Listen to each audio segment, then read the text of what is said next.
लिखे जो खत तुझे वो तेरी याद में हजारों रंग के नजारे बन। ये एवरग्रीन गाने हैं लेजेंडरी सिंगर मोहम्मद रफ़ी के।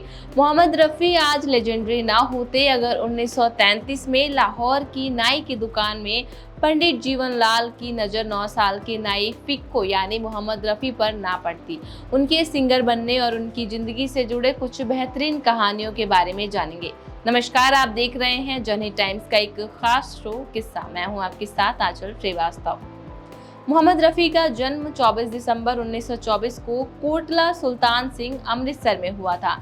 6 भाई बहनों के परिवार में रफ़ी दूसरे सबसे बड़े भाई थे।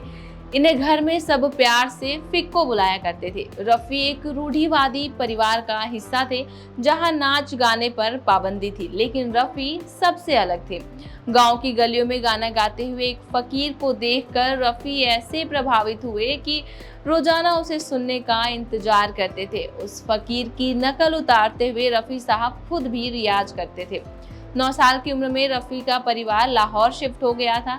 रफ़ी को कभी पढ़ाई में दिलचस्पी नहीं थी, तो उनके पिता ने उन्हें बड़े भाई के साथ खानदानी नाई की दुकान में लगा दिया। 9 साल के रफ़ी नूर मोहल्ले के भाटी गेट की दुकान पर नाई बन चुके थे। 1933 की बात है जब पंडित जीवनलाल बाल कटवाने पहुंचे। रफ़ी यहाँ काम करते हुए अमृतसर स्टाइल में वारिस शाह का हीर गुनगुना रहे थे।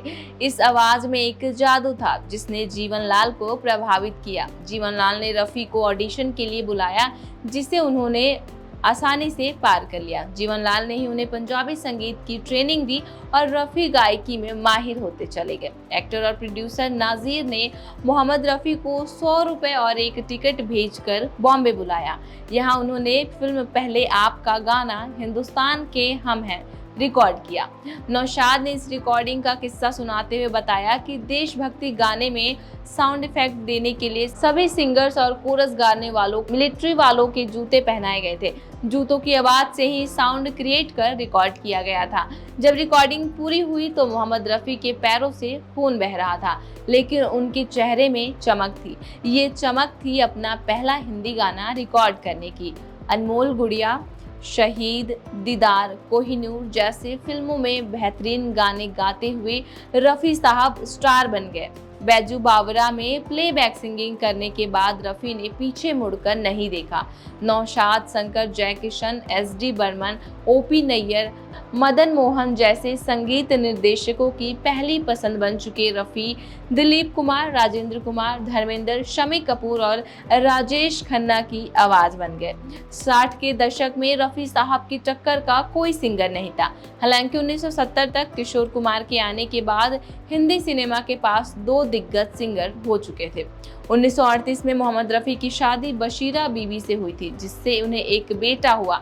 जब भारत पाकिस्तान के दंगों में मोहम्मद रफ़ी के सास ससुर की मौत हो गई तो उनकी पत्नी बशीरा ने भारत में रहने से साफ इनकार कर दिया और लाहौर लौट गई। पहली पत्नी के जाने के बाद मोहम्मद रफ़ी ने बिल्किस बानो से दूसरी शादी की, जिससे उन्हें 6 बच्चे हुए थे। जब मोहम्मद रफ़ी हज से लौटे तो कुछ मौलवियों ने उन्हें गाने ना गाने की सलाह दी। मोहम्मद रफ़ी ने भी बात मानकर गाना गाना छोड़ दिया, लेकिन कुछ समय बाद जब फैंस उदास होने लगे तो उन्होंने गायकी को इबादत बताते हुए दोबारा गाना शुरू कर दिया। मोहम्मद रफ़ी साहब लग्जरी गाड़ियों के बहुत ही शौकीन थे। उन्होंने अमेरिकी इंपोर्टेड कार इम्पाला खरीदी थी। राइट हैंड ड्राइव वाली ये कार भारत में गिने चुने लोगों के ही पास थी। रफ़ी साहब का ड्राइवर पुराना था जो राइट हैंड ड्राइविंग नहीं समझ पा रहा था, लेकिन मजे की बात तो ये है जब नया ड्राइवर ढूंढा तो पुराने वफादार ड्राइवर सुल्तान का घर कैसे चलेगा, इस चिंता में रफ़ी साहब ने उसे टैक्सी खरीद कर दे दी। ये टैक्सी उस जमाने में 70,000 की थी। ठीक ऐसे ही रफ़ी साहब की मौत के बाद एक फ़कीर उनके घर तक पहुंचा और रफ़ी साहब से मिलने की जिद करने लगा। लेकिन जब परिवार वालों ने फ़कीर को बिठाकर वजह पूछी तो उसने बताया कि उसका घर चलाने के लिए रफ़ी साहब हर महीने कश्मीर खर्च भेजते थे, लेकिन कुछ महीनों से खर्च आना बंद हो गया है। तो रफ़ी साहब की सेक्रेटरी ने इस बात की पुष्टि करते हुए बताया कि रफ़ी साहब बिना किसी को बताए कई लोगों का घर चलाया करते थे।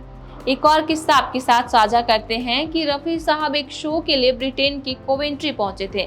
यहाँ खाना रफ़ी साहब की पसंद का नहीं था तो उनका मिजाज खराब हो गया। वहीं मिलने पहुंचे बेटे और बहू से रफ़ी साहब ने पूछा कि यहाँ से लंदन कितना दूर है। जवाब मिला कि सिर्फ 3 घंटे। रफ़ी साहब ने तुरंत अपने बेटे यास्मीन को कॉल किया और कहा, तुम घंटे भर में दाल चावल और चटनी पका सकती हो। बात बनी तो रफ़ी साहब तुरंत गाड़ी से लंदन रवाना हो गए। भारतीय खाना खाया और दोबारा शाम को 7 बजे तक ब्रिटेन लौट आए। अफसोस के साथ 31 जुलाई 1980 को रात करीब 10:30 बजे मोहम्मद रफ़ी ने हार्ट अटैक से दम तोड़ दिया। अगली सुबह इन्हें जुहू के कब्रिस्तान में दफनाया गया। उनके अंतिम दर्शन में करीब 10,000 लोग शामिल हुए थे। भारत सरकार ने रफ़ी के निधन पर 2 दिनों का सार्वजनिक शोक अनाउंस किया था। कई रिपोर्ट्स की माने तो बताया जाता है कि मोहम्मद रफ़ी के कई ऐसे फैंस थे जो उनकी कब्र पर आते थे और मिट्टी उठा ले जाते थे। कुछ तो ऐसे भी थे जो कब्र की मिट्टी खा लेते थे। कैसा लगा आज का हमारा किस्सा? आगे और भी किस्से आपके लिए हम पेश करेंगे। जब तक के लिए बने रहिए जनहित टाइम्स के साथ।